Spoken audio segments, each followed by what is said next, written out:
Hey everybody, how's it going? I'm back. Oh my god.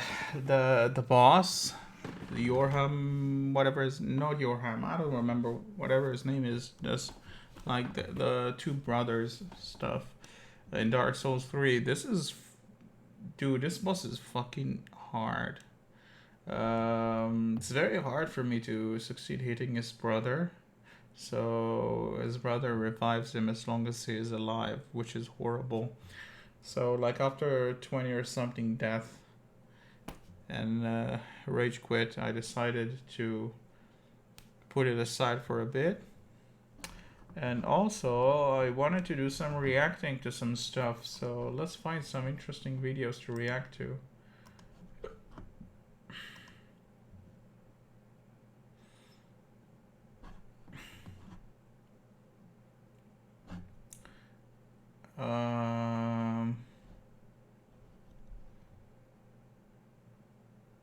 First of all, I'll react to that. That guy from Viva La Dirt, whatever his name is, he is very talented. He makes extremely good Dark Souls videos, so I want to see some, so let's see this one.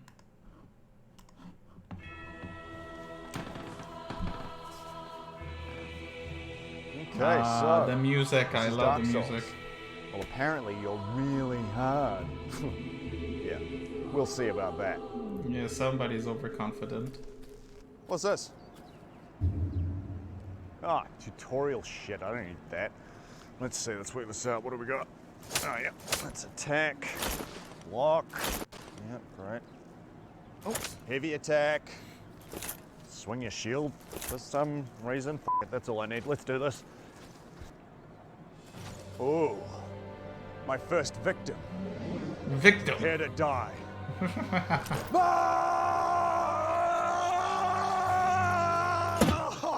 Oh, your stamina, your stamina. Oh no. Somebody forgot about stamina.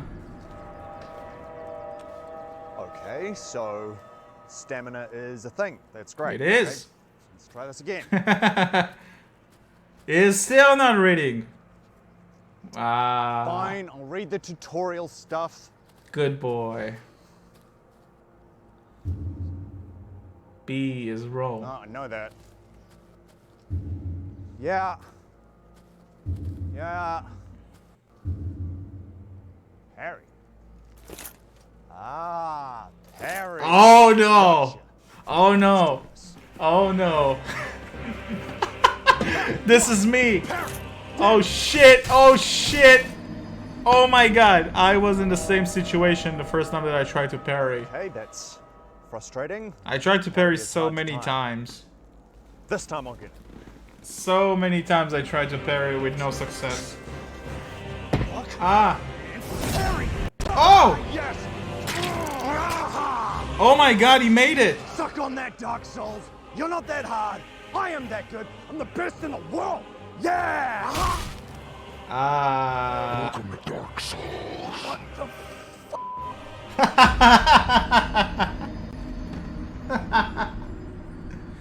Hey everyone, thanks Oh for my watching our God. new Dark Souls series. Hope you liked it. As always, check out Yeah. Oh wait, let him the rest finish. of our videos and don't forget to subscribe. Thanks. That was beautiful. I love it. Oh my god, this is so real. So true, so real. Okay, next one. Let's see. Souls Logic Supercut. Uh-huh. New player. Good. Okay, so this is Dark Souls. Well, apparently you're really hard. Oh, wait a second. Yeah. This is just a copy paste of the previous video, isn't it? No, it's not. Okay. We'll see about that. What's this? Oh, okay. This is like all of the videos together. Okay, so this is the first video. Okay, so this is all of them together. So let's watch them by order. So let's finish this one. Where was it? The end of it. Suck on that, Dark Souls. Yeah. You're not that hard. I am that good. I'm the best in the world. You Yeah. You're Welcome to Dark Souls. an idiot. That's what you are. Oh, strange NPCs. Okay, let's see about that. On fire. Oh, Someone. Who's that? look at him. Okay.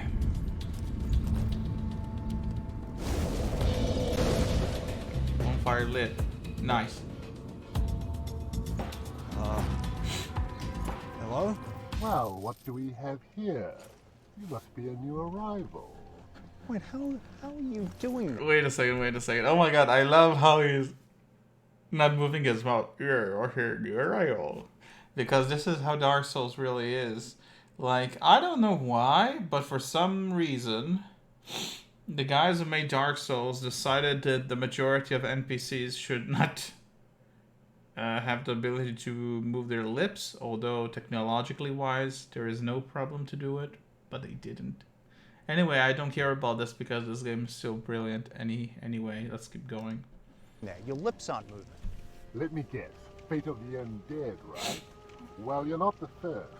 There's no salvation here. This is weird. You'd have done better to rot in the undead asylum. But too late now. Since you're here, let me help you out. There are actually 2 bells of awakening.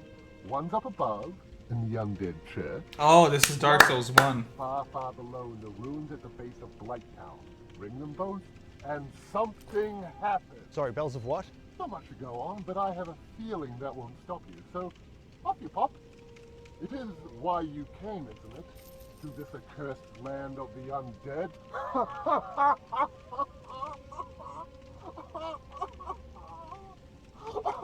Dude, this is so accurate with the laugh.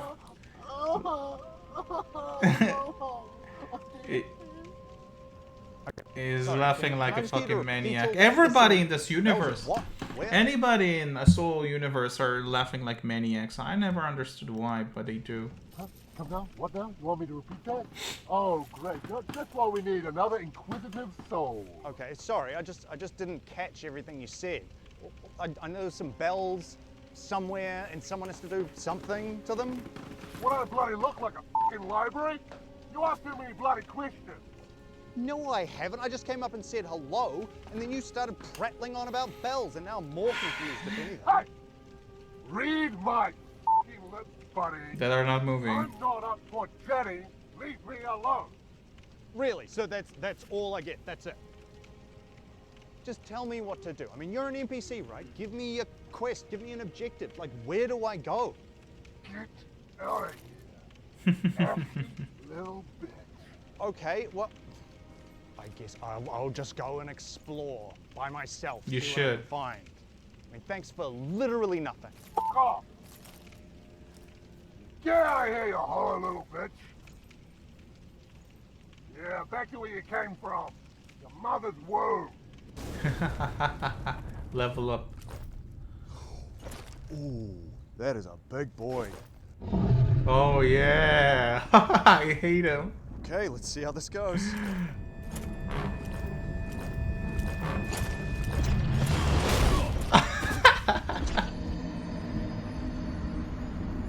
Well, you found out. You found out soon enough. That big knight just killed me in one hit. That's outrageous and, quite frankly, insulting. Well, guess what, Big Knight? You just made yourself an enemy. Oh. I'm gonna go grind. I'm gonna kill a bunch of low-level enemies, save up my souls, upgrade my armor, upgrade my weapon, upgrade my stats, and I'm gonna kick your ass. You can do it. Time Come for a on. montage. Oh, montage time.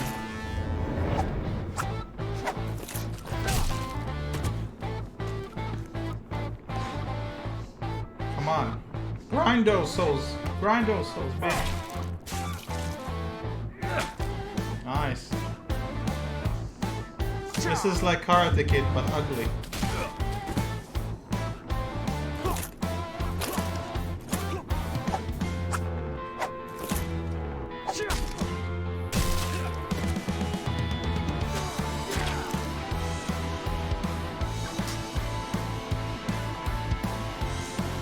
Look at this one.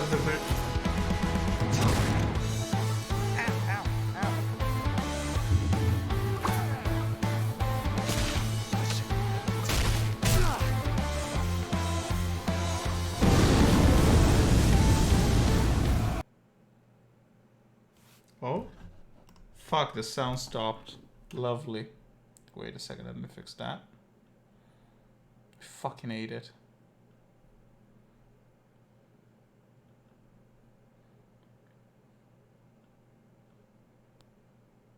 Now it should work.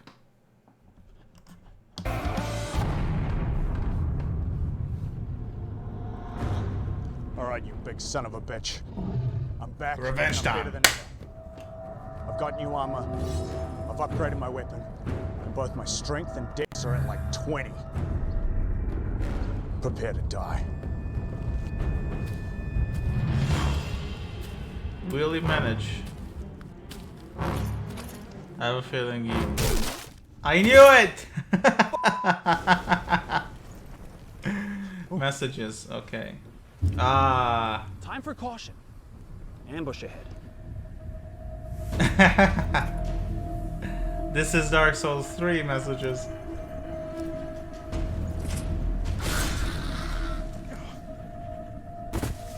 Good message.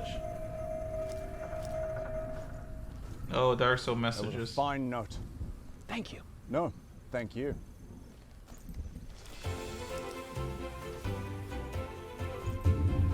Hidden chest ahead. Time for joy.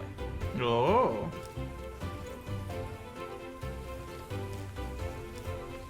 Oh no. Yes! What? That's a real chest. I don't believe it. That was a fine note. Thanks again. That's a real chest. Would you believe it? Time for treasure. Try jumping. No! That's a classic message. It looks pretty dark down there, but you say so. No, you idiot!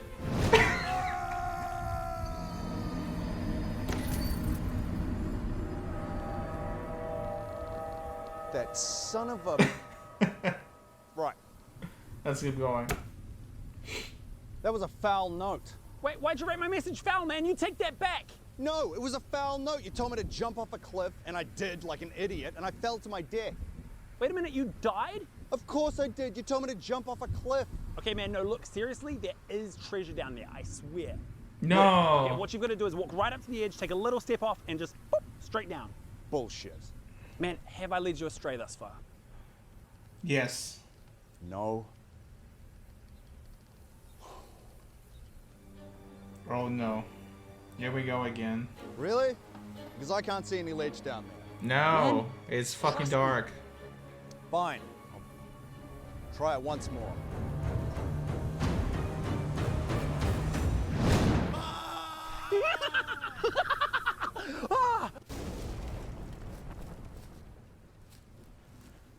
Okay.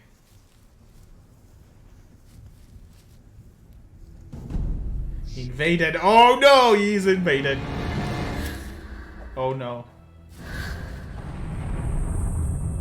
Look! One of the creepers that doesn't wear anything on themselves. So, So, Before we begin, Invader, I feel I should warn you. I have learned a special move. part of a sacred, timeless martial art. Oh, really? It is an ancient technique, passed down by the Elder Lords, taught only to the few deemed worthy. please, enlighten me. What is this ancient technique you speak of? Is he just wearing a knife? The roly-poly. The roly-poly. Hell yeah! They see me rolling, them hating. Hell yeah. You call that a roly-poly? Boy, you may have begun to dabble in the bare basics of the roly-poly, but I was forged in the fires of the roly-poly. In the words of the ancient roly-poly elders, What is it doing? we are born of the roly-poly, made men by the roly-poly, undone by the roly-poly. Fear the old roly-poly. What?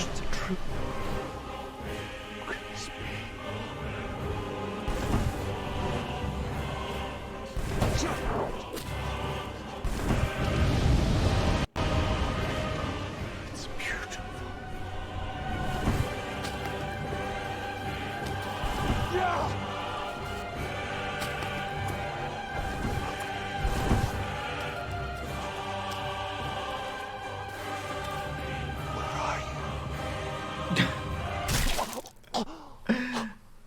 I knew it. Please, before I die, teach me the true ways of the roly-poly.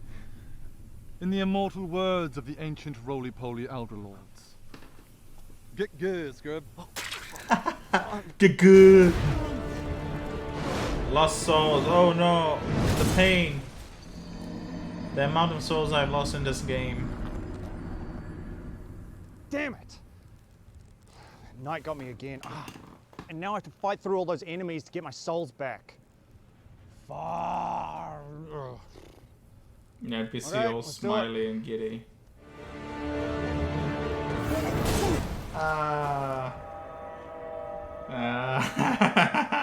Here we go again. Shit! Now there's even more souls on my death spot. Okay, let's go. Oh no. Effing the chat. Oh my god! Oh my f***ing god! I'm gonna... No. Calm down. There are now a lot of souls on the line. Let's go.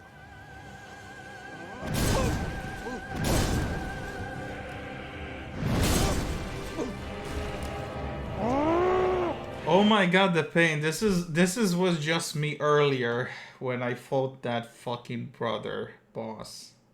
I've lost all of the souls. I mean, there weren't many souls, but like 5,000 or something. But picking them up and dying, picking them up and dying, picking them up and dying, picking them. It's fucking. This is pain. This is a pain in the ass.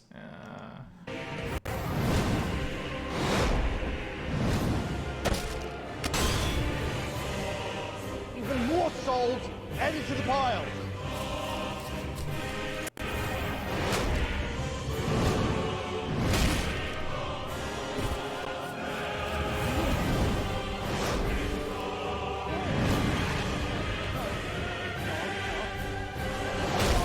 Oh.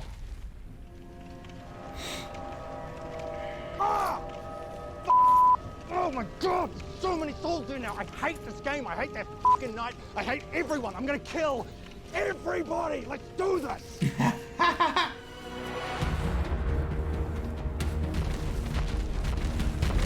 Oh. Okay, fine, let's go. Oh, he managed to parry!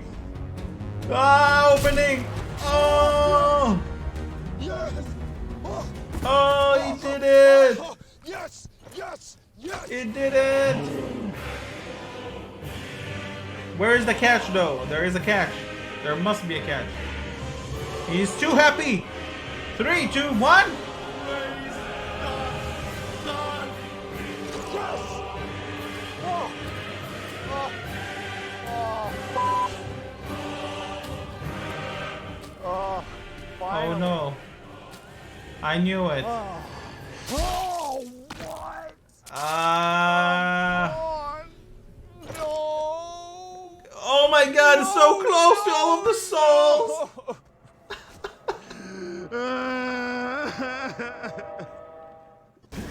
Oh no, it happened to me! I hate Dark it. Souls. Oh Hey, man. no. Leave me alone! Yep. Very nice, dude. I rage quit you a few weeks ago and didn't come back. What was I up to? What was I doing? Oh, that's right. There was some parts of Blighttown that I hadn't finished. All right, let's go give that a go.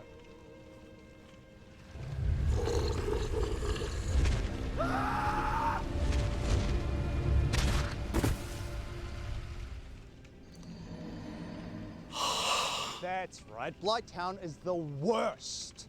Those rickety scaffolds full of fire-breathing dogs, they can stay unexplored. And every single poisonous swamp can go f itself. Ah. So, what else? What else? Ooh, The catacombs. I wonder if I'm high level enough for them yet. Well, we'll find out. The catacombs. Ah, man.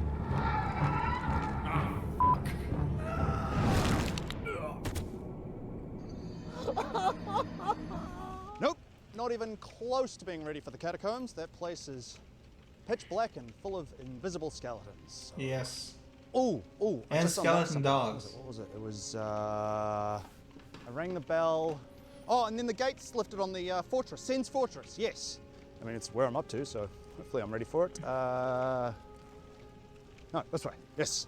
Oh, come on.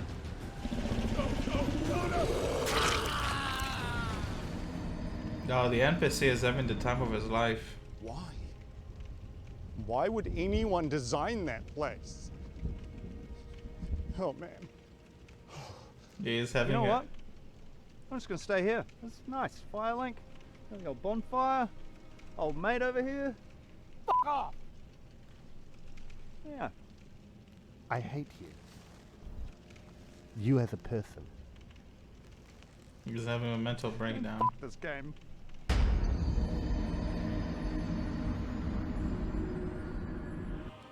So you may not know this, but I made this. I made Dark Souls. I wrote it and I'm producing it and acting it and directing it along with Tom and Sean and Zahn and everyone and Jimmy and Boris and Al and Ali and everybody. But yeah, hope you really enjoyed it. If you did, hit subscribe.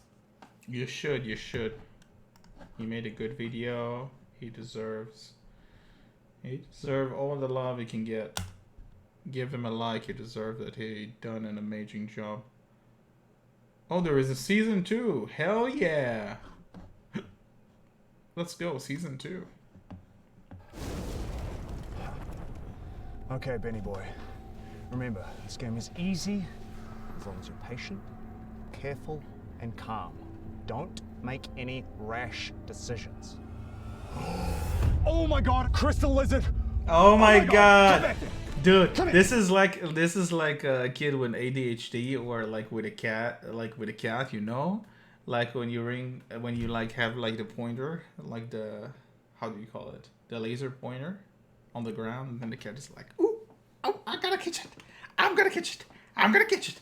This is exactly that feeling also, you know? Especially in Dark Souls 3, there is like a very like noticeable and very like ringy kind of sound, ring, and you are like, oh, I want to kill him so fucking bad. But yeah, sometimes it's placed in places that you shouldn't approach. Come here, you little shit! Come here! Come here!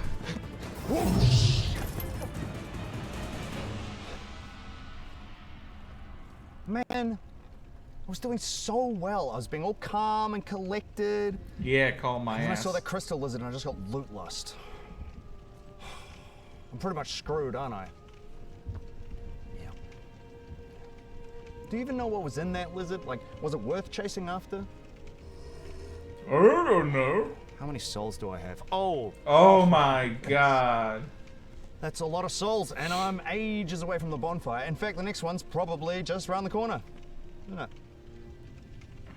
Man, this sucks. All right, let's get this over with. Yeah, there it is. That's the stuff.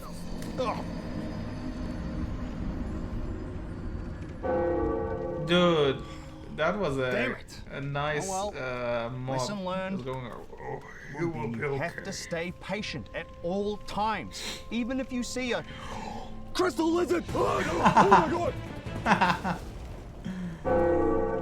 Hostile. Damn it! I cannot believe I just died rolling off a cliff.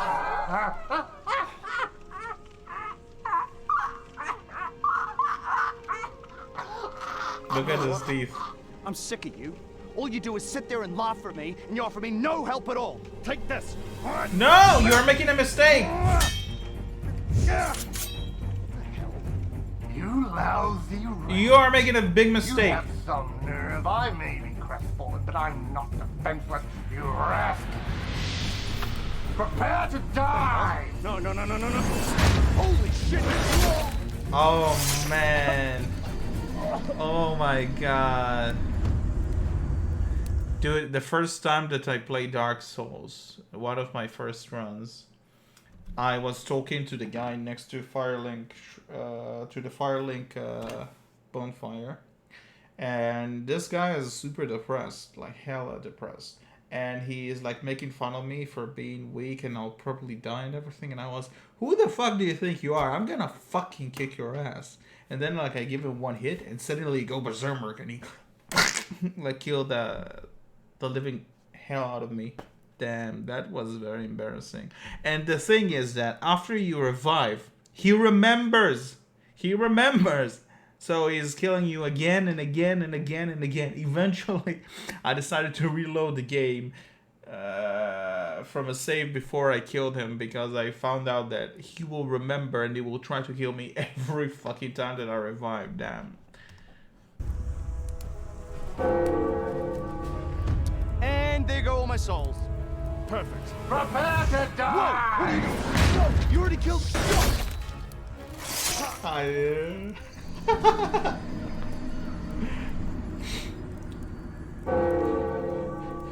Wait, no, stop! Stop! I didn't mean to attack you. It was a mistake. Come here and What do I fight do? like a man, you coward! Rest! Rest! Why can't I rest? This is like my main bonfire. You'd have thought of that before you attacked me! Okay. You know what? No way.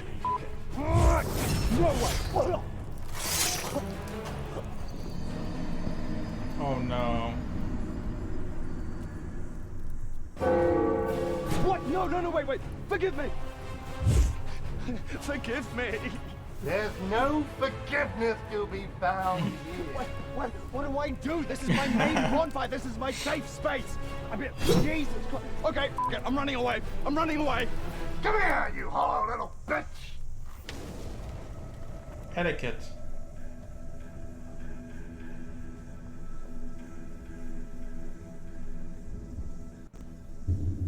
You have been invaded. Oh no, the fence aristocrat.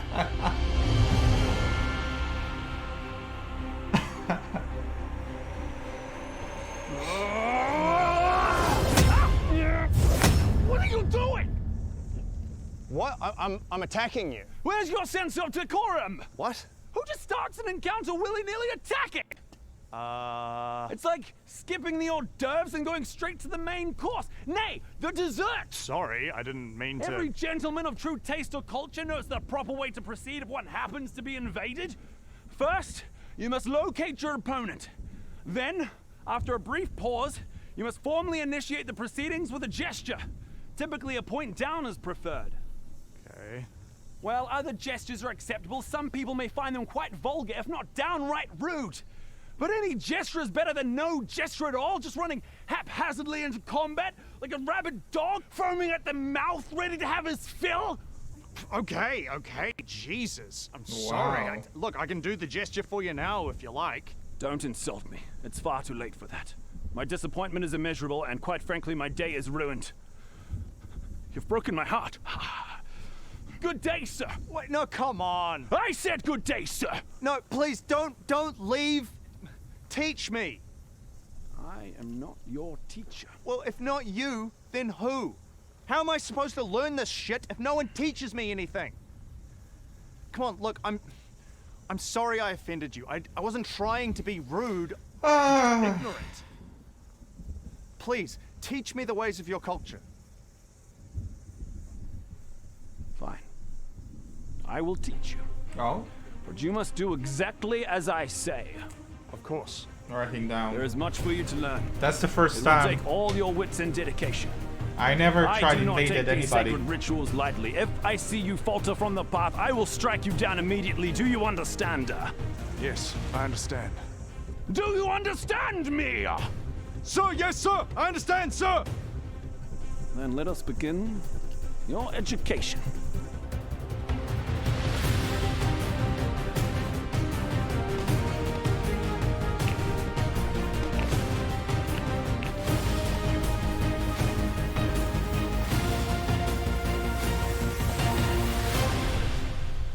And thus ends your education. Wow. Thought there was going to be more. You learn fast, young Hollow One. You've made this old man very proud. Thank you, Sensei. I have taught you all I know. Now, fight me, peasant! Ah! Summons. Oh, I never used summons. Oh, I mean, oh, those kind of summons. Those I did use in Dark Souls 1. But only when I was desperate. Check you out. Man, I've never even seen this armor before. What level are you? Aren't you forgetting something? Oh, yeah, right, sorry.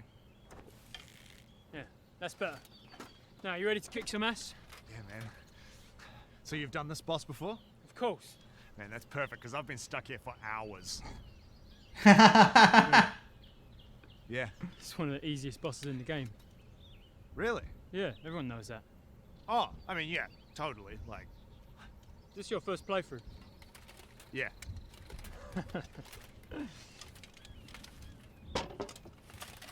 Cute. So, what do you think's the best approach? Oh, we should probably kill a boss. Well, yeah.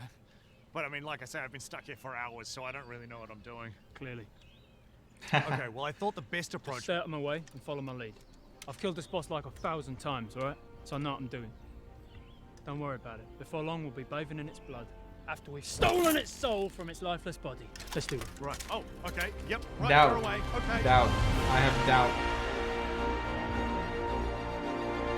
Press F to doubt.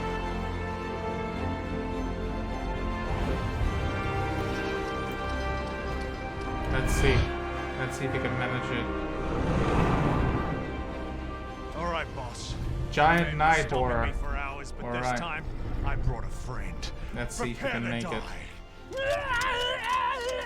I knew if he will be an idiot.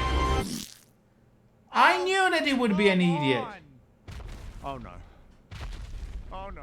Oh no, he's dead. Oh no, no, no, no, no, no, no. Oh my god, that was so fucking obvious. Cosmic Darkness. I put a new 4Gs on the Jeep. I don't know what do you mean. But hello. You've been invaded by the slippery acrobat. Okay. Oh shit.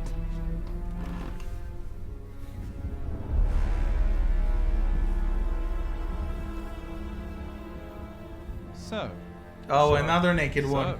So, we meet again, Invader. Oh, it's Indeed the we same do. guy. But this time, I shall have the upper hand. oh really? Yes.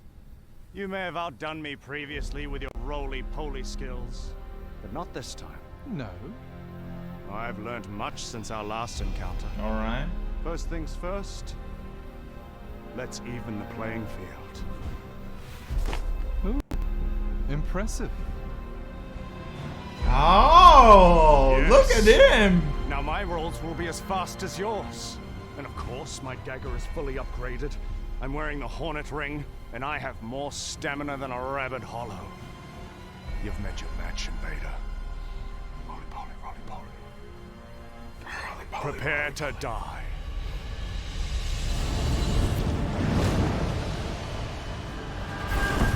Wow. Fight me! What's the matter? You scared? Yeah, I'm fast as boy. How do you like them roly-polies? Ha-ha! Too many roly-polies! Ha-ha! I know I'm scary, but you're a big boy. Let's do this.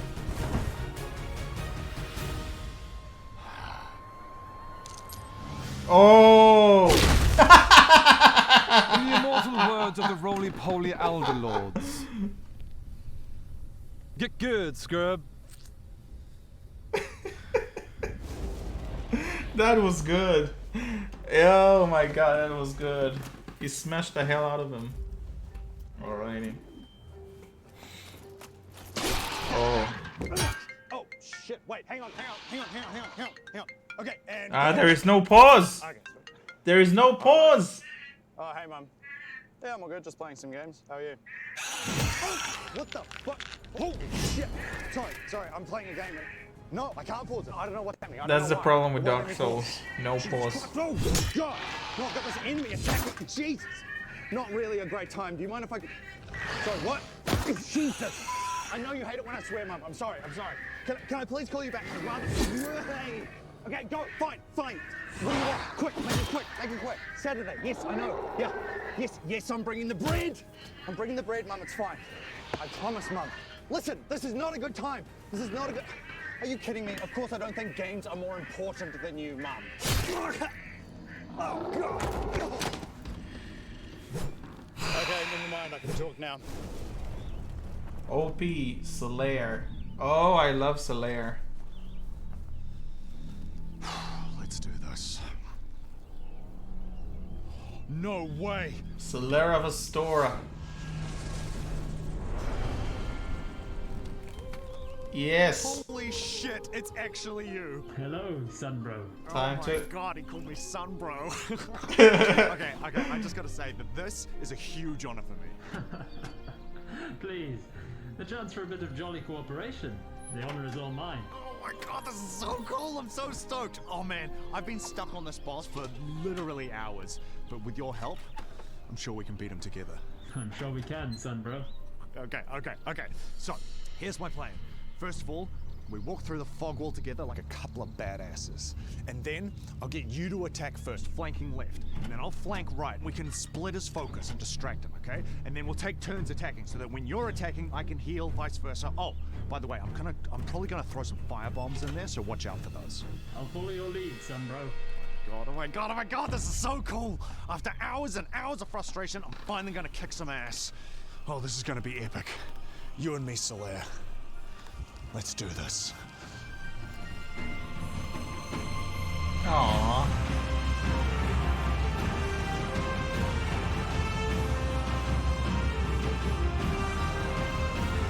Giant Night Horror. Okay, boss. Prepare to die. Me and Solaire. Lightning bolt! Wow! Lightning bolt! Oh. We did it, Sunbro! Yeah, well, I mean, you did it. That was amazing! By our powers combined, he never stood a chance. Praise the sun! Praise the sun. Oh man, that's Right. disappointing. Bit anticlimactic, but carry on, I guess. Yay! Bad camera.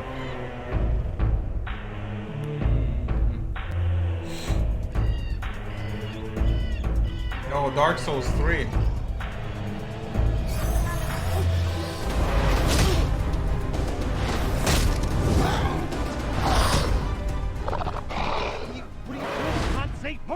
Move!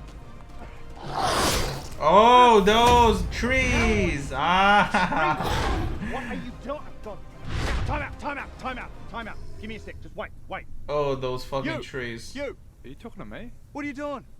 You're bumping into trees, swinging around all over the place. I can't see what I'm doing. It's Trees. incredibly frustrating. Well, sorry, dude. It's just kind of hard. I don't want to hear your excuses. I want solutions. Well, Trees are really one of the greatest boss in the game, I think, maybe. shit, I don't know. I'm trying. What do you want from me?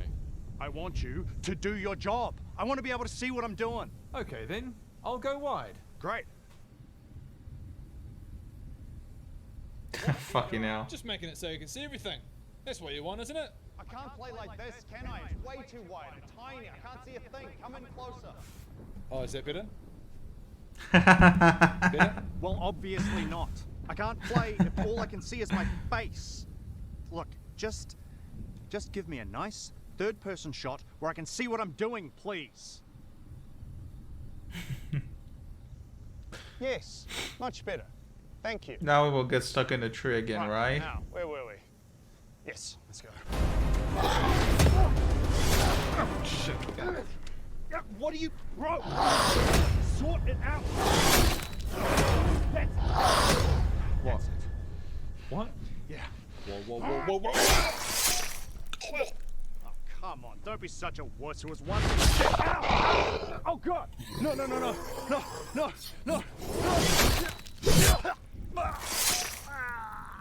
Shit. Running through. Okay.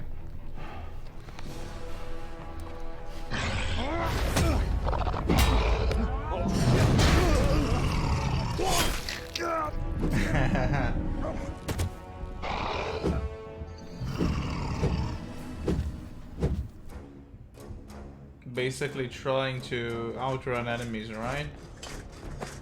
Oh, Solaire! Hello, son bro. Hey, Solaire. What's going on? I'm trying to make my way back to the boss, but I keep getting stuck on these enemies. Anytime I try and fight one of them, it triggers all of them, and they keep killing me, and I'm starting to get pretty tilted. Calm down, son bro. I'll give you a bit of advice. Just run past them. That's an amazing advice. Just run past them. I don't know what you're trying to tell me. Watch me.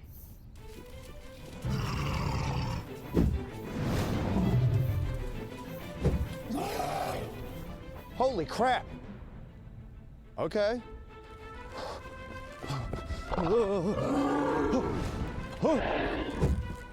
Solaire, it works! It really works! I told you it would. I'm going again.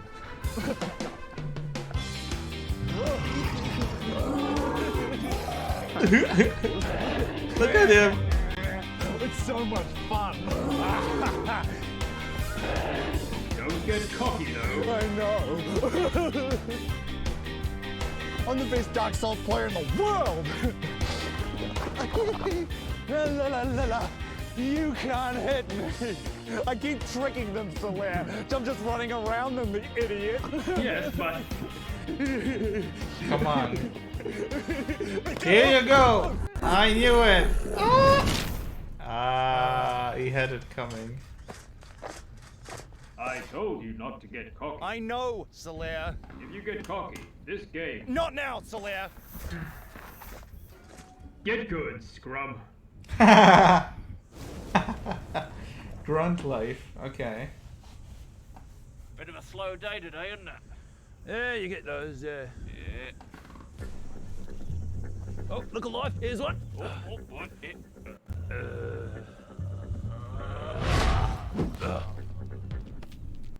Bloody hell. Come on. Another one on a bloody boss run.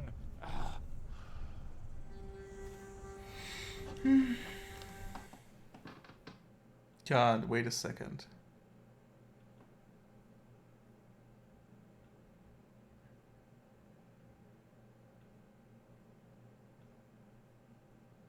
Alright, let's keep going.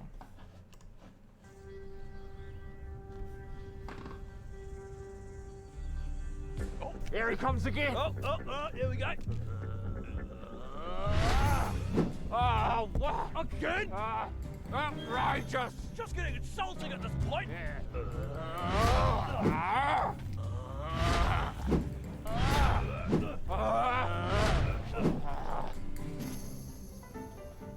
This time. Let's have him this time. Yeah, Let's get him. this Let's time. go. Yeah. Oi, stop. Hold up Stop. there a minute. I've got a bone to pick with you. Yeah. Can I help you? Yeah, you can. You can stop running past us is what you can do. What? You've been running past us all day, ignoring us. Yeah. Okay. Don't you laugh at us. Look, I'm just trying to make my way back to the boss. Oh, going to the boss, are we? Are we boss. holding you up? Off to the boss, are you? Got your big He's boy going to boss the pants boss. on. He's going to Off to the boss. I'm fighting the boss with my shield and my sword. I'm the player character. Okay, Here enough, we enough. go. What do you actually want? Oh, we want you to fight us. Yeah. What? You used to come through here and actually fight us. Sometimes we'd beat you, sometimes you'd beat us, but now you just run through here with nary a sword swing in our direction. And look, we know we're not as big and sexy as the boss is. We don't give out as many souls as the boss does. But are we so far beneath you that we're not worthy of your time? You don't even bother to roll through us. You just ignore us. Do we not have worth? If you cut us, do we not bleed? It's like we're not even here. Why won't you love us? Okay, look, I can fight you now if you want. Really? Yeah, we would love that, yeah. Okay, here we go. Oh, wait. hold up. Here we go. Here we go. Ready?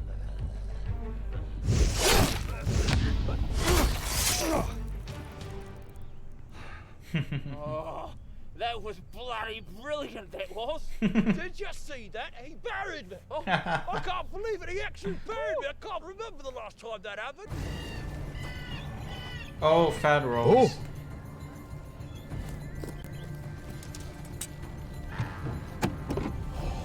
New armor and a weapon? Oh, hell yeah. Okay. Nice.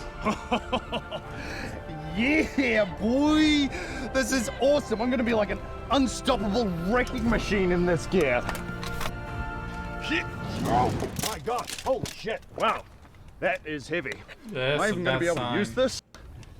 Shit! Right. No, I'm not. Oh my god! Stay back! I've got a big weapon that I can't use. Ow! Ow! Dodge! Roll! Oh shit! What the? What is this? This sucks! Oh, that roll! Yeah. Stay back! Stay back! Ow! Ow! Roll away! Oh, that sucks! Oh.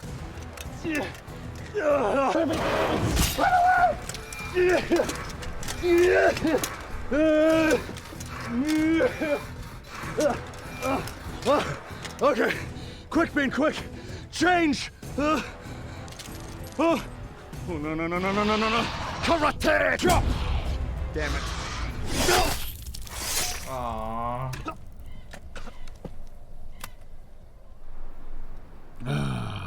Sucks. Gravity.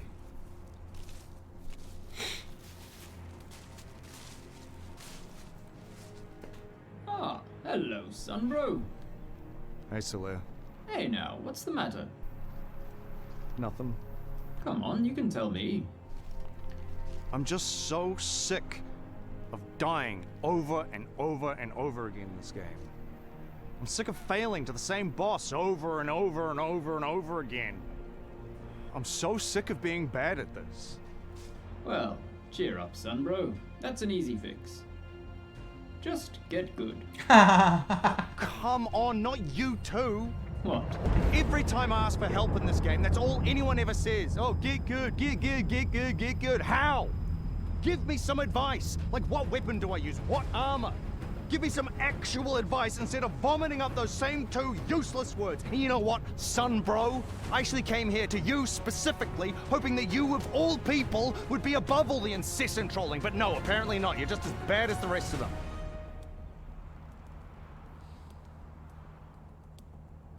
Sunbro. Don't call me that. We're not bros. I wasn't trying to troll you. I meant what I said. There is no secret weapon or piece of armor that's going to magically make all of this easy. So what's the point of all this shit then?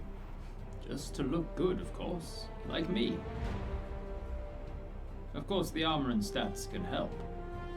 What really matters is your skills. Your rolls need to be speedy. Your parries precise. You need to learn the movesets of your enemies. You need intelligence and patience and perseverance. You need to get good. Solaire, that's really, really, really hard. Of course it's hard. We all struggle, Sunbro. Every one of us. Yes. Throughout our lives, we can get knocked down and frustrated. We fail, we experience extreme loss. In order to recover and continue on our journey, we have to be focused, we have to practice, and we have to learn from our mistakes. And hey, a bit of help from a jolly cooperator never hurts either. I don't need any help. Of course you do. We all do. These things I'm saying are not new, nor are they specific to you. It is advice as old as time itself, passed down generation to generation since before the Age of Ancients. So you see, get good is not some dismissive meme. Quite the contrary. It speaks to a truth at the heart of our entire lives. It is, in fact, the best advice anyone could ever give you. Wow. Solaire, I don't really know what to say. You don't need to say anything, Sunbro. You just need to try. Good luck. Thank you. Wow. Praise the sun. That was That was... If you guys want to see more awesome videos like these ones, there's some over there. There's some over there. Yeah. Watch them. Yeah. Watch them all. And you can subscribe. Oh yeah, subscribe down Watch there. the videos again. Yeah. There's a lot to do on this page. There is. Watch more Dark Souls. Yeah. That was a lovely video. Loved it. Alrighty. Let's watch some Jimmy stuff. Recently he made a new video. Every RuneScape story. I bet it will be spoily. There will be some spoilers with that one.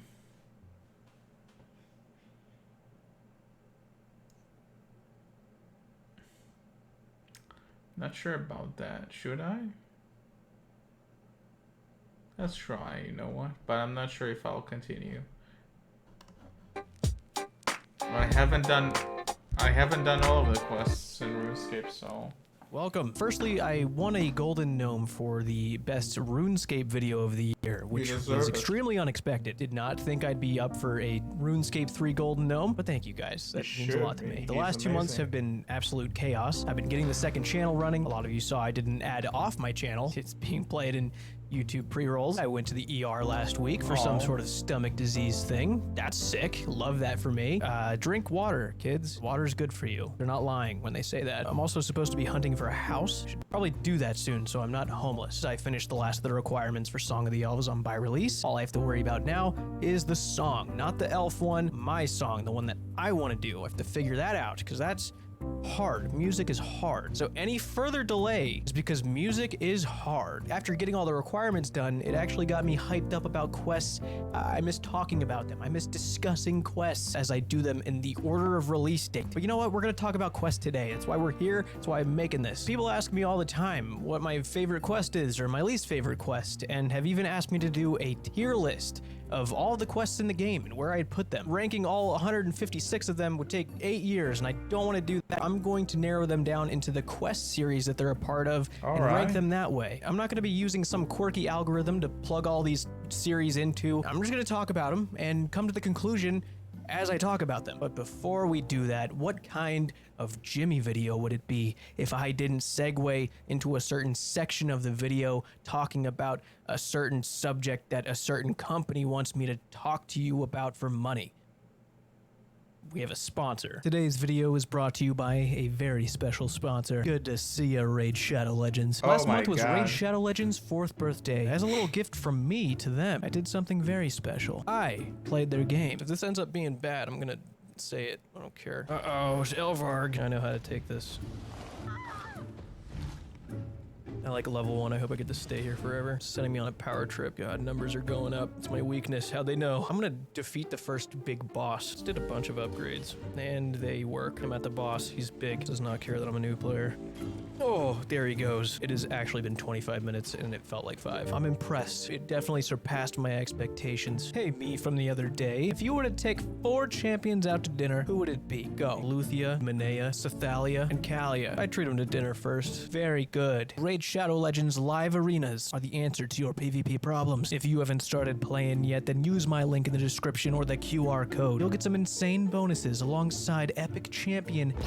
Kalin strikes here, everybody. Get on the battlefield today. Happy birthday, Raid Shadow Legends. Thanks, Raid. This is very new for me. I've never been in front of one of... That was that.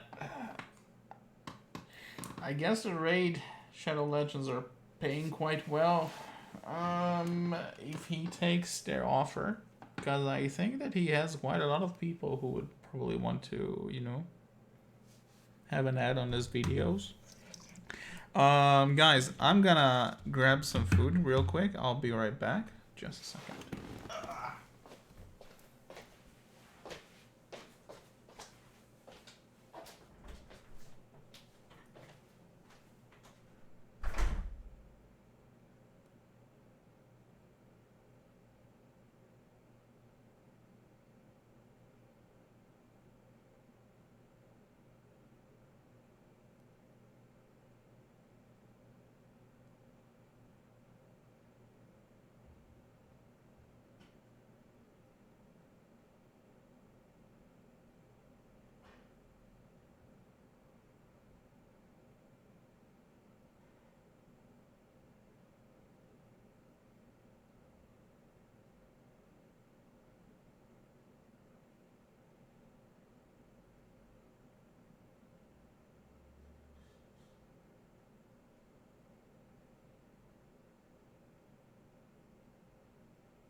Alrighty, let's go. Oh, yeah, of course the sound has to stop working again.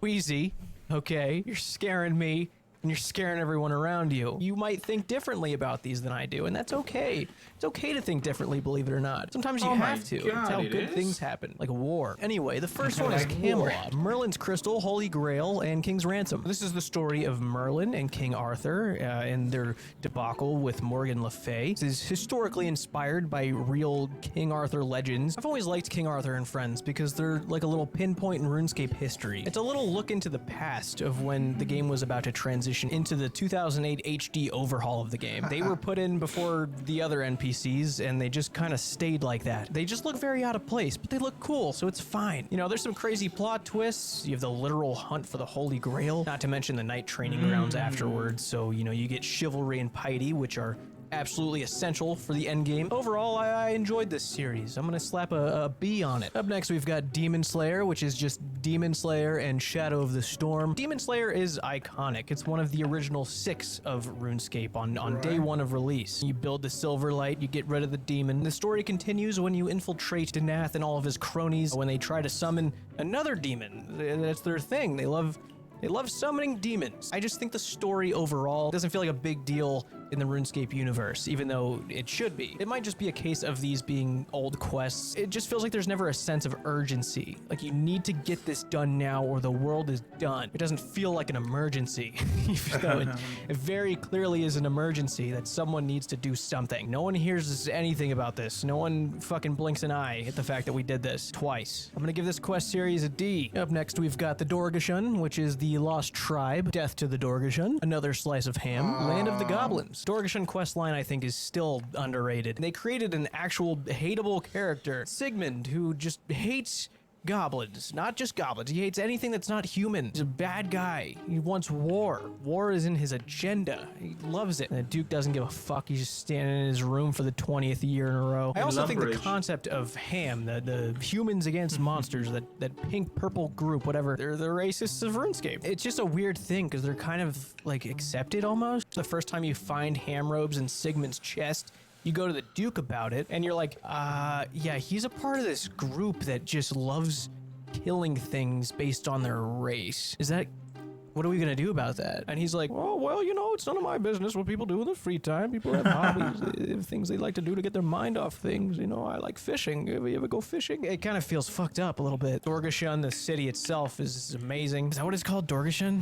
That doesn't sound right. What's the city called? It's a cool city. I like it down there. It gets an A for me, I think. Now we're getting crazy. We're on to the Dragonkin, which is Dragon Slayer 1, Tale of Two Cats, and Dragon Slayer 2. This is definitely one of the most important quest lines in the game. Dragon Slayer 1 is the official end game of free-to-play quests. Probably the most notable quest that casual free-to-play players remember. There's something cool about going and slaying a mysteriously aggressive dragon in an underground place that no one's been to in a long time. Tale of Two Cats, we actually see a Dragonkin for the first time through a cutscene, and we unfold Bob and Robert the Strong, how he used to be a person and now he's a cat. Crazy, crazy thing to happen to you as a person. And then Dragon Slayer 2 came along, and that was an absolute game changer. I think Dragon Slayer 2 definitely takes the throne for my favorite quest ever put into the game. You're just getting into shit that you shouldn't have gotten into in the first place. Like, the whole quest starts because you see that the Myths Guild is a thing now, and if there's a guild, you've got to be a member of it. I mean, I still don't know what the Myths Guild really is, other than just this thing that exists because Dragon Slayer 2 exists. You try and enter the Myths Guild, and they're like, well, you should go find out about this dragon thing, you know, contribute to our archives, do a little research for us, I think. And then the research turns out into a war, which is quirky of us. Just our characters up to their old shenanigans, starting wars by accident. It's not like all of this happened and then you were suddenly called upon. You fucking did it. You're the reason it happened. There's just something badass about just going to sea with all these characters you've met and fighting against the dragons, and there's just explosions and fire, dragons and heroic things happening, except going across the little fucking wooden pieces on the water and falling over. That kind of sucked. Those stupid. Could have left that out probably. Nothing like some good RNG bullshit to get in the middle of you and the great story. I love that. It's always my favorite part that they put into these big quests. RNG agility courses. Fuck yeah, more of that, please. It plays out in a great way. It's all. Damn, I hate it. Agility courses. Not good. Wait a second. I don't remember which type of quest was it. There was like a quest with demons. Not demons, some vampires. And there was a big section of agility there. I didn't like it. I didn't like it one bit. Anyway, one second. I'll bring something else. I brought very little food, so fortunately I had very little amount of noodles available. So I'm gonna bring some soup and be right back. Wow.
It's hot.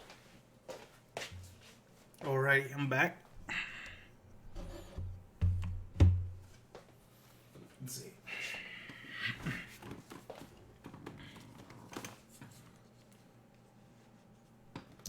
All very cool. The boss fights, obviously iconic. This quest was made by the Old School developers, and that's special for them to create something that captures the essence of Old School so well. They did a good job, I'd say. Go ahead and have yourself an S forever, I think. What a series to jump into right after the best one. Elemental Workshop, which is just the first and second edition. This is the worst series by far. I've even tried to like it. These quests just bring such little to the table. I feel dumb doing it. How they were able to make 2 more of these things in the main game is beyond me. I don't know. I feel like these, you're wrong. That gets an F for me. Up next, we've got the Elf storyline. Plague City, Biohazard, Underground Pass, Regicide, Roving Elves, Morning's End Part 1 and 2, and Song of the Elves. Now, depending on how you personally approach quests, this is either in your top 3 or your least favorite out of all of them. I don't really think there's an in-between for this. If you direct your focus away from the god-awful agility mechanics that you see multiple times throughout this, it'll be one of your favorites. Corrupt Rulers, we've got Demigods, an obstacle course from hell, Catapults, Infiltration, Impersonation, another obstacle course with lights, Betrayal, War, Public Executions. It's a wild time. It's absolutely worth it to get to the end to not only conclude the story, but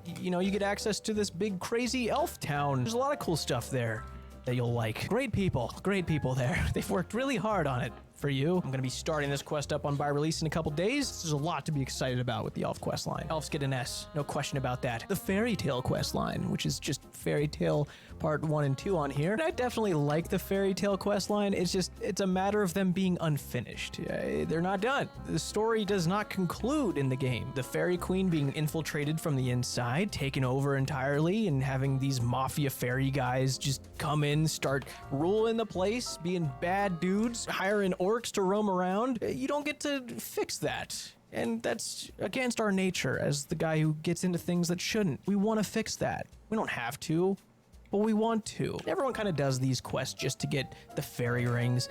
But there is more to it than just the fairy rings. There's a cool story here, and it deserves to be finished. I really hope they revisit this and give us a conclusion here, because I'm tired of seeing all these orcs walk around like they own the place, because they don't. I'll make sure of it. I want to make sure of it, but I can't. Jagex, let me fix things or fucking ruin your day. Definitely a series that could up its rank at some point when it's finished, but as of right now, since it is unfinished and it gives me a feeling of great unsatisfaction, it's gonna get a C from me. Up next, we've got the Call to Action YouTuber series, which consists of like the video and subscribe also. Big fan of those. Great series, one of my favorites. One of the shortest quests in the game, probably, so go ahead, try them out. I can wait. Some of you guys have already done these, which, I mean, you know how good it feels to complete these, so, you know, you don't need quest helper for this one, motherfuckers. Now we've got the Fremenic quest line, or as I like to call them, the Helmet Quest. One of them going on to create a helmet so badass that it created one of the most notable pure accounts ever to this day. The rewards are definitely the highlight of these quests, in my opinion. This whole quest line pushes you in the direction of this part of the map, which introduces you to the fact that nobody can figure out anything diplomatic over here. That's your problem now. This island, that island, this island with this one, and this island within itself, that's your problem now. We've decided collectively as all of the cultures combined. I remember doing Fremenic trials as a kid, and one of the trials you have to do, you're put into this room with a giant puzzle. You've got to figure it out. Putting water into a jug and emptying some of it into a drain and pouring some of it into a bucket and getting the perfect amount. I still would have no idea how to do that now without a quest guide. This was back when RuneScape was strictly browser with no clients. Nobody had taught me the idea of making a new window in your browser or a new tab. During this quest, I would have to go to Zybez, learn what I had to do, go back to RuneScape, log in, do the step, log back out, go back to Zybez, learn the next step, and repeat. I did that for every step of that room, and it took a long time. I remember hating the entire quest for years because I was pissed, and I wasn't gonna be pissed at myself. I blame the quest, not me. I do no wrong. Nobody taught me how to open a new tab. But Fremennik Isles also brought a new helmet, which is the Helm of Neitznot, which became the meta for main accounts for fucking ever. Lunar Diplomacy is cool, gives you a whole new spell book, a lot of useful things in there. And then Fremennik Exiles introduced the face mask. I do remember being kind of underwhelmed by Fremennik Exiles. The year before, the Fremenniks joined you for Dragon Slayer 2 and came out with their boats, and they fought this big battle with you, you know, band of brothers, and suddenly you're exiled. Now, you gotta go fight some boss. The mechanic is to just face the other way for a second. I was just expecting something more, I think. Like, the quests themselves are pretty average. I think the rewards definitely make up for anything during the quests. So I'll go ahead and give Fremennik a B. B's pretty good. B's will get you into college. We've got the gnomes, the Grand Tree, the Eyes of Gluffrey, Monkey Madness, and Monkey Madness 2. I said him, you see him. Gluff, that guy sucks. Oh, man. Arguably RuneScape's biggest antagonist of all time. Take Sigmund and his desire for war and just amplify that by 100, just being the most irrational piece of shit, and turn it on humans, which we don't like because we're the humans. And now it's personal. This guy got us excited to kill. He was doing a lot of crazy things behind the king's back, in cahoots with the monkeys on Apatoll. You know, he's got these underground labs doing experiments. This dude was getting ready to storm the beaches of Normandy, building warships, invading all the land of the humans. I mean, this was gonna be disastrous had we not dug our nose into not our business. The gnome storyline never fails to remind the player that they're just an average guy. Does a great job at that. King Narnode has to be the biggest skeptic of all time. You could have photographic evidence of a criminal act hand it over to him, and he will claim Photoshop. It just adds to the frustration of wanting to stop this guy. Going through Monkey Madness for the first time is very memorable for a lot of players because it induces this sense of real danger to you. Every second. Yeah, Monkey Madness was a great quest. I liked it a lot. Let's see, what else can we watch? First of all, here is your like, buddy. You deserve it. Now, let me see. What can I watch?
I don't know. Looking for something good.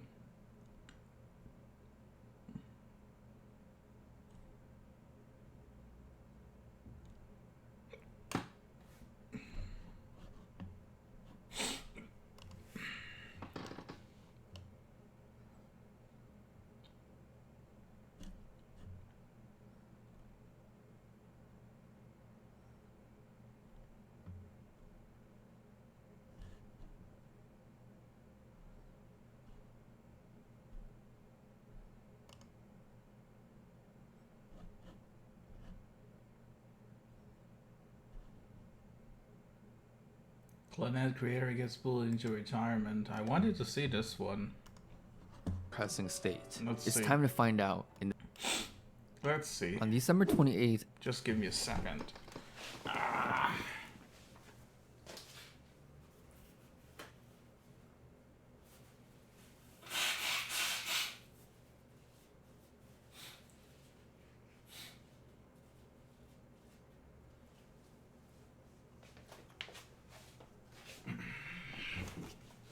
2021, Jun Maeda writes a really eerie tweet.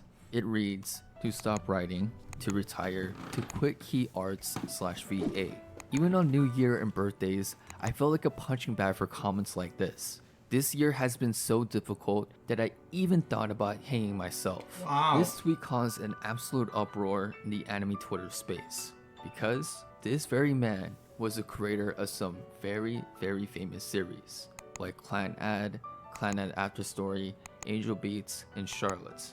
So despite cementing his name in the anime world, Never had the chance to watch Angel Beats, only Clannad. how did he get to such a depressing state? It's time to find out in this video. I know I kind of glossed over the fact that Maeda-sensei created some timeless, unforgettable series, but I really want to flesh out his greatness. After a failed attempt to become a musical composer at video game companies like Namco and Capcom, he somehow found himself scriptwriting for different adult visual novels. After a pretty successful run in the late 90s, he went on to form a Japanese visual novel company called Key, and honestly, the rest was history from there. He made Key's Key. first 3 works was Canon, Air, and Clannad, all of which was such a smashing hit that it ultimately led to anime adaptations by KyoAni. He went on creating Clannad After Story in 2008, and his legend status was solidified with the creation of Angel Beats in 2010. And you know what the crazy thing is? He also created all the music for these projects plus more. Wow. It was actually recorded he put in around 75% of the work that went into the creation of Clannad. Jun Maeda honestly had the Midas touch, and he honestly had an absolute hold on the anime world from year 2000 to 2010. However, things took a massive turn in Maeda-sensei's life. After wrapping up the Charlotte project in 2015, he publicly stated in 2016 that he suffered from dilated cardiomyopathy. In other words, he developed an enlarged heart and it cannot pump blood effectively. Wow. It's super serious because the 5-year survival rate for this is 50%, and you need to get a heart transplant. And while all of this was happening, it seemed at the same time, Maeda's writing quality took a massive hit. After Charlotte, he goes to create The Day I Became a God in 2020, and all hell broke loose. Ultimately, fans from all around the world completely shitted on this project. Someone is quoted with describing The Day I Became a God with this quote: "The definition of insanity is doing the same thing over and over again and expecting a different result." See, there was layers of why this project blew up in Maeda's face. Firstly, he came outright saying this 2020 project is going to be one of the most heartbreaking anime series of all time. And mind you, this is coming from the person who essentially created the most heartbreaking anime series, plural, of all time. Now obviously, with all this hype around this project, people were expecting... Whoa. Really? Angel Beats is in that list? Maybe I will give it a watch. I will consider it. some Angel Beats S-tier type of writing, but instead, they felt they received a clearance version of Maeda's older works. You gotta understand too that around 2020, all the general anime fans only cared about power fantasy isekai shows or established long-running series. So with the combination of poor writing and a focus on outdated anime fan preferences, a huge slew of anime fans ripped this project apart, especially the Japanese anime fans. On Nico Video, this show got a rating of 29.6% terrible versus 26.9% very good. Additionally, Maeda personally received countless tweets harassing him and berating him all over his personal social. Fans even went as far as creating whole threads on 5chan dedicated to try to get him to take his own life. Sensei is someone who cares deeply about how people feel about his works. So this whole situation was pretty heartbreaking because Maeda legitimately thought this project would do well. In response to this whole devastating shitstorm, Sensei ran away from everyone. He shut down his Twitter account and essentially goes off the grid. But to his fans' delight, he quickly returns to Twitter on May 2021 with a new account. And on that account, he started to post regularly about his ongoing projects. But then, he posted that very concerning tweet I highlighted at the beginning of this video. And after capturing the attention of a lot of anime fans with that December 28 tweet, he posts the very next day saying that he effectively retired as an anime writer. His tweet reads, "From now on, I will only contribute songs to anime projects but nothing else." Wow. Maeda was done. He no longer wanted any part of the anime creation process. The final straw that broke the camel's back was recently in January 2023 when Maeda ends up deactivating his Twitter account a second time. This was in response to the criticism of his latest anime game he helped develop called Youth 31A Deserted Island Survival Occasional Game Over. And honestly, reading his Twitter responses made me pretty sad. To a user that was saying the game story was becoming boring, he responds with, "It has become like this. I am sorry for not being good enough." Another user said, "The recent patches to the game is the worst writing in the game so far." The once proud creator that was able to tug at the heartstrings of millions of anime fans around the world defeatedly responds with, "It was me who wrote it. I looked it up and it seems that this is the worst reviewed event story so far. I am very sorry about that." Wow. Now, what does this whole cautionary tale tell us? There isn't a set answer, but sometimes the success of making it in the anime industry or wherever else isn't as glamorous as it seems. Sometimes that very success becomes the very monster that consumes you whole. All we know from this is that this revolutionary maverick creator has now been reduced to a shell of a human. That is a sad and goddamn truth. Shit. Not fun. Not fun at all.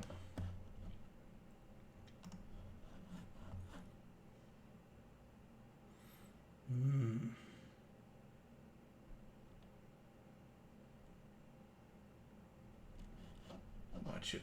Watch.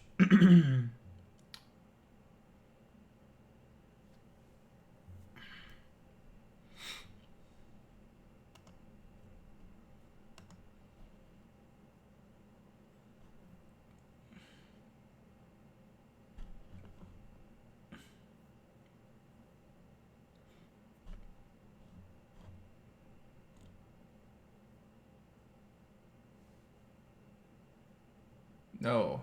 Nier Automata is back. I need to watch the rest of the episode. I haven't watched them yet.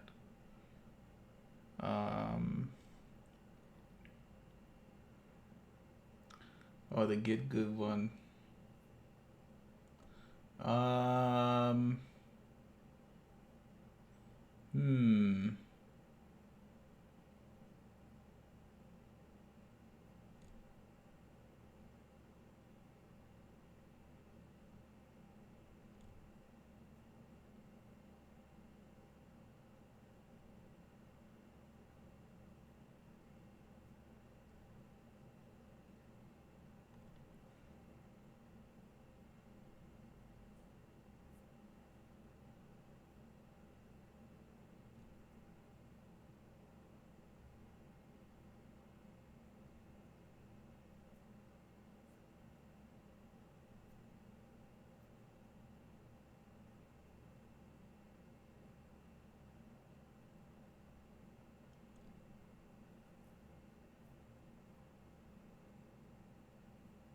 The Unstoppable Rise of Counter-Strike.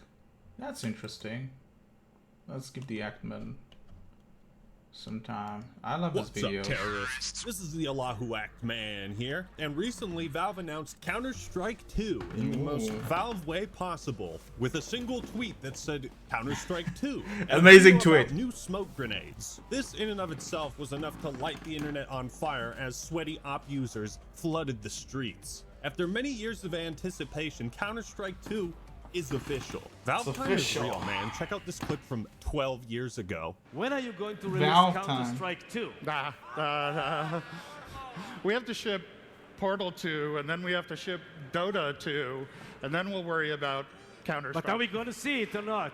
I No can't say. comment. I can't say. And just a couple weeks ago, CSGO had over 1.5 million concurrent players, beating the game's previous record of 1.3 million, which was set during the height of the COVID pandemic, when everyone was stuck inside and had nothing to do but play video games. How is this possible? Global Offensive is almost 11 years old. It and is. somehow it's still breaking records? This game is a remake of a remake. I don't know why, but when Valve make multiplayer games, there is some kind of magic into those games that even when they get old, people still like playing them over and over and over again. I grew up playing Counter-Strike Condition Zero, and I played a little bit of 1.6. But oh man, how much time did I put into Half-Life? I put so many hours into Half-Life. Yeah, I played a little bit of Team Fortress when it was extremely popular and everybody around played it, but it was alright. I specifically wasn't that like crazy about it. But on the other hand, Halo. Oh man, Halo. That was some good shit.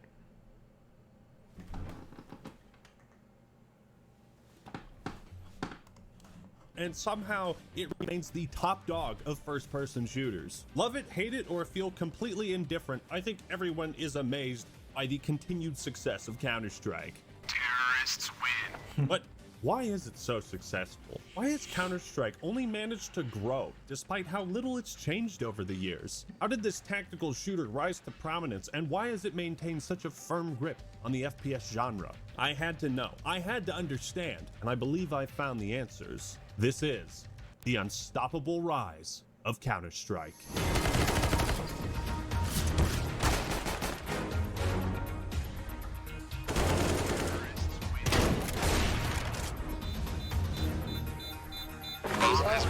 Let's go.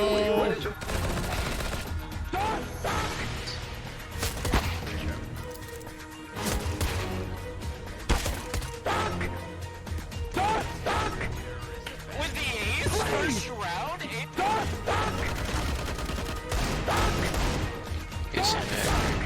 I'm literally the best, bro. But first, are you tired of cookbooks weighing you down? Want to make something other than chili every night? Then you need to subscribe to HelloFresh. It takes all the hassle out of meal prepping, planning, to free up more time in your day. Now you can spend even more time playing video games. Now you can even be more reclusive by not having to go to the grocery store or Walmart and see people's ass cheeks hanging out as you're trying to get a bushel of lettuce. HelloFresh sends you the ingredients and the recipes directly to your doorstep, and you can customize your preferences for what type of food you like. It also gives you an opportunity to experiment with cooking and try things you might not have otherwise, and further expand your culinary skills. It'll definitely save you money in the long run as the pre-portioned ingredients cut down on waste. Put down a cheeseburger and start eating healthy, amazing meals by HelloFresh. Use my link or go to HelloFresh.com and use PogActman APR50 to get 50% off. And the first box will come with free shipping. Check the link in the description and pinned comment, and thank you HelloFresh for sponsoring this video. And now for something completely different. I feel like even the most popular games and genres eventually fall off for some reason or another. Trends are always changing, right? Take StarCraft 2 for example. In its heyday, it was pretty big competitively, but real-time strategy games have more or less been replaced with MOBAs or MMORPGs. I'm still waiting for Warcraft 4. It's never gonna happen. StarCraft never sucked necessarily, but people's interests changed. Or think about 3D platformers in the N64 era, the motion control craze with PlayStation Move, Kinect, and Wii, zombie games, battle royales, advanced movement. Counter-Strike has survived and thrived throughout all of these trends, while at the same time never attempting to copy any of them. Except maybe the zombies thing, but we don't talk about that. Well, there's also Danger Zone, but apparently we don't talk about that either. Here's a great example, PUBG. It's the only other game to have a higher concurrent player count than CSGO. However, in the long run, CSGO has retained a larger, more consistent audience than PUBG. I mean, granted, there are more popular franchises like Call of Duty and whatnot, but this type of longevity, I mean, there's nothing else quite like it, in my opinion. Counter-Strike's success and popularity is nothing but a pure anomaly in the video game industry. It's a juggernaut, but just how popular is it? I mean, you really don't need me to tell you. Just for some perspective, let's go over some fun numbers. So the YouTuber Anomaly made a video going over some data, and he alleges that Valve makes $54 million per month on CSGO cases. On cases. Shut your mouth and look at my wad. Holy shit. While Dexerto reports that all the recent buzz on Counter-Strike 2 has generated over $100 million in case sales in just the last month. This is a journey into money. Like, what the fuck, man? Can I get some of that money, Valve? Pay my rent, please? No doubt many are trying to unlock the most valuable skins before everything moves over to CS2, because who knows how the market is going to change. In 2018, the game made over $400 million in revenue. The average monthly player count borders between 31 and 37 million. Counter-Strike not only makes a shitload of money through arguably unethical means, but it checks all the boxes in every other category. High viewership on Twitch, popular views on YouTube, esports attendance is usually sold out. Even when there isn't a tournament, viewership on streaming platforms is consistently high. And with its major championship tournaments, Valve offers prize pools up to $2 million. On esports charts, CSGO has the second highest overall prize pool payout and the 5th highest all-time peak concurrent viewers at 2.7 million.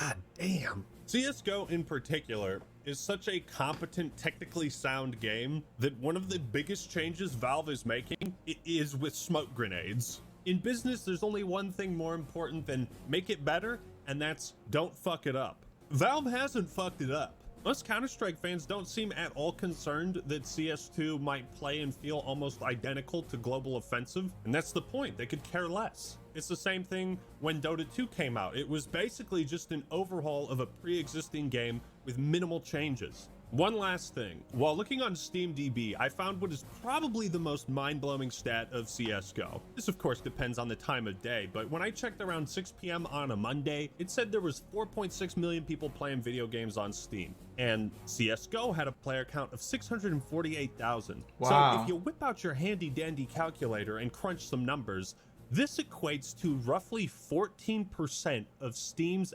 active player base was playing CSGO. There are over 10,000 games on Steam, and just one pulled 14%. This is the largest digital distributor of video games on PC. It's just fucking insane how popular this game is. So how did we get here? Well, despite its massive insurmountable success, even Counter-Strike had its humble beginnings. With the release of Half-Life, Valve had taken the world of FPS by storm. Many fans were quick to create their own mods and custom games. Wonder where this is going? Counter-Strike began as a mod for Half-Life, developed by Min Lee and Jess Cliff. The original Counter-Strike would see its fair share of betas, slowly gaining an audience with each new one. The creators actually had to beg people to try the beta out so that they could get feedback and make adjustments. Early on, we had to beg people to help us out. Even just to get playtesters, we had to beg people, hey, do you want to come play our mod? And a lot of people would be like, no thanks, not interested. So we just kind of put it out there thinking, you know, a couple hundred people might think it was cool. But by the time the 5th beta came out, Counter-Strike's audience was well established, and it caught the eye of Valve, who would hire Min and Jess to work on the mod full-time as its own standalone release. And Valve would acquire the intellectual property of Counter-Strike, which this and the acquisition of Dota 2 remain two of the biggest fucking power plays in the history of gaming. In a landscape dominated by fast-paced arena shooters like Quake and Unreal Tournament, Counter-Strike was a surprisingly bold take on the FPS format. Its design was the polar opposite of what was popular at the time, and it's a format that hasn't gone out of style, unlike Fedora's. Min Lee felt that adding rounds and making it a one-life mode could create intense encounters and encourage players to work together. Like Nostradamus, his prediction was dead on, and the Counter-Strike community continued to grow and thrive.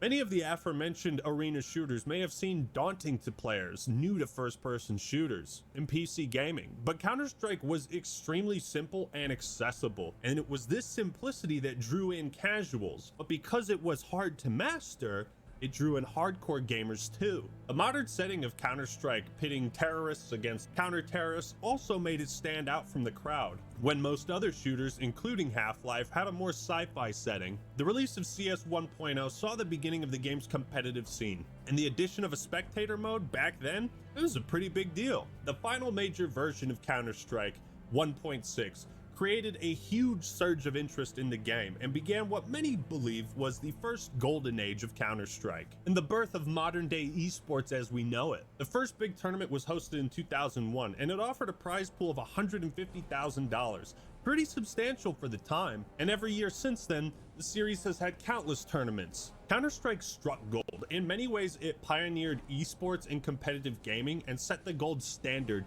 for what tournaments and events like these should be like. And the success of its early tournaments would set the tone for years to come.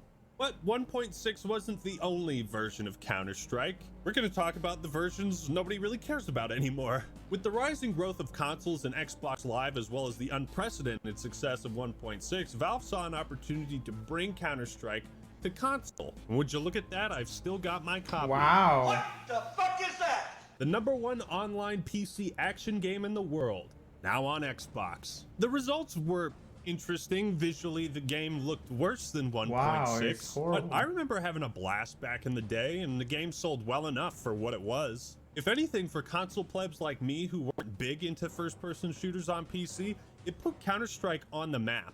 And it did mark the introduction of bots to the series. But if you didn't have access to Xbox Live, there was little point in playing it. This was the first new Counter-Strike released after 1.6, and it seems that Valve found it challenging to evolve and iterate on the Counter-Strike formula because of how fine-tuned and simplistic it was. Introduced too many new mechanics or gimmicks, and it could have disastrous results. So it's a good thing they added the tactical shield. While the console version of Counter-Strike did surprisingly well, Valve soon asked a very important question. Hey guys, what if we made a single-player campaign for... Okay, nobody gives a shit. All right, good to know. It's the biggest piece of dog shit. Counter-Strike Conditions Zero, aptly named because there are 0 conditions in which you should be playing this. It released less than a year before Half-Life 2 and CS Source, and, well, it failed to impress. The game was handled by 4 different studios and went through development hell, so it makes sense. Valve had little to do with it, so it didn't have a huge impact on their reputation, but fans of 1.6 quickly noticed that there wasn't much to draw them in. So Condition Zero has been left largely forgotten, and I think Valve wants to keep it that way. It remains, however, the only Counter-Strike game with a single-player campaign. Half-Life 2 showed off Valve's new Source engine in a way that blew people's minds. And like the original Half-Life, it spurred the creation of a new Counter-Strike. The release of Counter-Strike Source served to modernize the game with Valve's revolutionary Source engine, and it served as a flagship title for what was a relatively new gaming platform at the time, Steam. It was essentially nothing more than a remake, but the player base became somewhat fractured as many didn't agree with changes to the core gameplay. Flashbangs were made more powerful and new recoil patterns had fundamentally changed the fine-tuned gameplay they were used to. I think this was one of the first major examples of the Counter-Strike community being very, very resistant to change, which does explain how little has changed. Source blows my mind that people have almost kind of omitted it from Counter-Strike history. It did have some issues at launch, I don't think there's any doubt about that, which did turn a lot of the people off, because obviously if you've got an existing game that's been out for years and it's great and everything works perfectly fine because it's been tweaked, and then you've got something new and it doesn't quite work, obviously you're gonna stick to the one that you know and stick to the one that you feel is complete. Counter-Strike Source did something very, very important though. It introduced a concept that would end up earning Valve billions of dollars. Skins and cosmetics. Apart from just being flashy ways to express yourself, Valve allowed a whole new wave of creativity, as any player could retexture maps, player models, weapons, skins, etc. It was clear that Counter-Strike would innovate through its aesthetics more so than radical gameplay changes. So pro players were kind of torn between focusing on the aging version of 1.6 and this new version that was somewhat divisive. Still, CS Source kept the train rolling towards something greater, and there were tons of tournaments. The game certainly didn't fail. It still had a very successful competitive scene, but there was a lot of controversy surrounding it and its changes. Source also saw a huge boom in community servers and custom games, surfing maps that have become iconic to the franchise. From its initial creation to 1.6 to Counter-Strike Source to Global Offensive, and I'm sure CS2, Counter-Strike has and always will be a game driven by its community. As many of Valve's titles were created by modders, Counter-Strike itself is very modular. Who would have thought? Valve has certainly leaned into this community support with mods, custom skins, and they even promote items that fans can vote on if they should be added to the game. User-generated content like this ensures that should you ever get bored of the standard game modes, there's always something wild and wacky to check out. The Counter-Strike community is definitely one of the most interesting, and if you hop into a match, it won't be long before you hear some fun conversations. He's right in front of me, I heard him. Oh my god, is that a gamer girl? Princess, could you speak? Excuse me, gamer girl.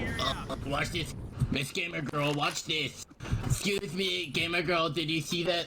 There's a massive community for custom maps, surfing, roleplay, hide and seek, jailbreak.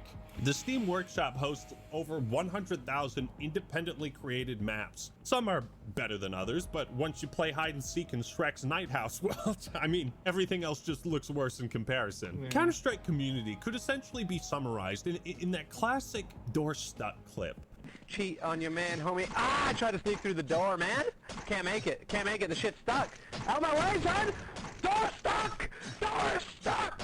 Wacky, goofy fun in a game that appears to be super serious. So CSGO released on August 21st, 2012, at just the right time, and fan reception was mostly positive. Though there were some rough areas of the game and balancing issues, these were quickly patched out by Valve. It's interesting to note that there are 360 and PS3 ports of CSGO, but I'm pretty sure they have literally never been updated. Like, why bother? The gameplay was straight up not tuned for controller, and they didn't even change the aiming. It's the exact same as it is on PC, so it just doesn't work. The release of CSGO came at the perfect time, when streaming was starting to really pick up. This combined with the growing esports scene and, you know, new tournaments for this new Counter-Strike game, it only made CSGO rise to greater and greater heights. The game arguably returned to the roots of 1.6, and Valve listened to the competitive community. Today, CSGO is almost 11 years old, and though it definitely shows age in the visual department, technically the game is pretty much flawless. Aiming is as precise as it can possibly be, the core mechanics remain solid. Counter-Strike as a series is laser focused on one single thing, and that's a key to its success. Gameplay. You can't help but appreciate the beauty in its simplicity. There was an 8-year gap between the first trailer for Global Offensive and the second. Like, you know what I mean? Like, cinematics don't promote the game itself does that. There is no complex story. Valve isn't trying to sell you new heroes or a cast of characters. In a world where it seems like every major franchise is trying to be this multimedia juggernaut, Counter-Strike just is like, hey, play our fun game. No flashy gimmicks, no wall running or custom classes or campaigns or any of that shit. All the mainstream trends that other shooters have adopted are things that Counter-Strike has never really cared about. Therefore, it's always maintained its identity and stood out from the hordes of other shooters, many of whom have become irrelevant or have lost a substantial audience. Counter-Strike has never really tried to be something that it wasn't initially. Like, there's never been a space Counter-Strike in space, or a medieval Counter-Strike. But that's the thing, because the game is so modular and the mechanics so competent, Counter-Strike in space does sound kind of cool. While I personally would love to see a wider variety of weapons or crazy ass map design, I'm a casual and I certainly don't think the game should be catered to me. I enjoy what's there. And because Counter-Strike doesn't need to do anything different. What it's been doing has been continuously successful. Because the game is so finely tuned, the skill ceiling is massive. The lack of attachments means you have no excuse for poor aim. There are no crutches and no cripples allowed. The lack of outside factors or random bullshit makes it a purely skill-based game, which means pulling off some badass plays, it feels incredibly satisfying. And again, it doesn't have the feedback of you know, Modern Warfare 2, where you level up and there's this badass guitar riff. You know, you don't have points appearing on the screen when you get a kill. It is as basic as it can be. Look at the game modes too. It's very simple. Deathmatch, bomb defusal, hostage rescue. Counter-Strike is a true expression of FPS skill. I've never particularly been a huge fan of Counter-Strike, but like the bragging rights that come associated with pulling off some badass play, like that's alluring to me. Counter-Strike is the definition of easy to learn, hard to master. Where most other franchises as old as Counter-Strike have tried their hand at various different things, Call of Duty in space, Halo, but it sucks, Dragon Age, but it's shitty, Mass Effect, but it sucks. You know, Counter-Strike found what stuck and just kept that going. In fact, it's this lack of change that has made it so popular. Anybody who's ever played a video game can watch a match of CSGO and know exactly what's happening without ever touching the game themselves. Try showing someone StarCraft 2 who's never played a real-time strategy game and watch their fucking head spin as the screen is... Though I'm not as experienced in Counter-Strike, I'm willing to bet that there are individual patches in League of Legends that have introduced more game-breaking things than the entirety of Counter-Strike's history. I'm willing to bet on that. Counter-Strike's lack of change is one of its greatest strengths, right? Imagine if CS2 came out and it didn't have dust. Now, one thing many people might not consider when thinking about CSGO's popularity is that it's on Valve's platforms, so it plays by Valve's rules. They've always been one of the most unorthodox game developers and publishers, but because Valve owns Steam, they can give the game as much free advertising as they want. They can promote upcoming tournaments and updates on the largest PC game store on the planet. Counter-Strike was often featured in seasonal Steam sales, which always drew in a constant stream of new players. And once Valve had sold 40 million copies of CSGO, well, they decided to transition to a free-to-play model. Again, they're just making all the right business moves. Though naturally, with a game this massive, there's going to be a fair share of controversy. I'm not going to spend a long time talking about like loot boxes, lawsuits, and that sort of thing, because ultimately these things didn't have a huge noticeable impact on the popularity. Skins and cosmetics have become a huge draw for players, but Valve's lack of involvement in regulating gambling websites has led to a lot of shady shit. Some content creators, you might remember, would like to have you forget about a controversy they were involved in. Hey guys, it's Ackman here, and I just found this website called CSGO Lotto. I totally don't own it. You should go there and spend money. Hey guys, I just found this Patreon from a guy called the Ackman. I don't know who he is, and I don't own this Patreon, but you should go and donate. You know, Valve has had some lawsuits filed against them, and it took a long time for them to take action against these illicit websites, but, you know, these egregious, arguably unethical monetization practices didn't slow the game's popularity. Now, many thought the release of Valorant in 2020 would have a huge impact on CSGO's numbers, but no, not really. Up until 2021, CSGO had only grown. There were some months where the numbers dipped down, but it was never for long. Until 2021, where the game's player base dipped for 5 consecutive months, the first and only time this would happen in CSGO's history. Previously, the game had never lost players for more than 3 months straight, so this was concerning. CSGO was bound to fail at some point. Like that's ever gonna happen. So why did it lose players at this time? Well, in an effort to combat cheaters and hackers, Valve put out an update that threw ranked matchmaking behind a paywall. This didn't go over too well with parts of the community, as it seemed like, hey, maybe improve anti-cheat or, you know, ban their IP address or something. Maybe there were just better alternatives to focus on instead of paywalling ranked. Although this decline was short-lived, and CSGO is once again back on top and breaking records. Which brings us to the current day, and the release of Counter-Strike 2, which will likely further cement the game's legacy and position as the gold standard of first-person shooters. Still, it is a delicate balance to maintain, and if Valve isn't careful, CS2 could be the start of Counter-Strike's fall from grace. Unlikely as it may be, the possibility is still there. Like that's ever gonna happen. The unstoppable rise of Counter-Strike still amazes me after investing all this time and effort into researching, playing, and making this video. It seems like Valve captured lightning in a bottle, and rather than trying to recreate that, they've simply been remaking it. As I can't think of any other game that has changed as little as Counter-Strike maintained such a massive level of popularity. Given how resistant the Counter-Strike community is to change, it's incredible that CSGO has seen hundreds of updates over the years, and that most of them haven't pissed off the core fan base. Also, that level of support for a game almost 11 years old is quite rare. It appears that Valve doesn't want CS2 to repeat some of the mistakes Source made, and I don't expect many radical changes to happen. Few update videos they have put out have resonated with the community. From humble mod to worldwide esports titan of the industry, Counter-Strike has been a dominant force in the FPS genre for over 2 decades. And I doubt that's going to change in the next 10 years. And that has been the unstoppable rise of Counter-Strike. So thank you all for watching. Hope you enjoyed the video. Leave a like if you did, and subscribe to the Act Man for more awesome content. Don't forget to subscribe to HelloFresh and get yourself some incredible food and recipes delivered. Thank you. Well, that was interesting. Nothing crazy, but it was interesting.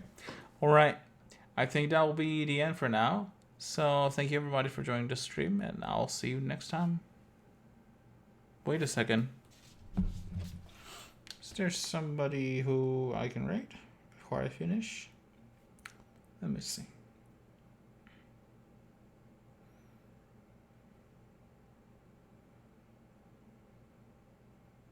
Nah.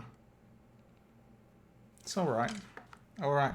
Thank you everybody. I'll see you next time. Bye bye.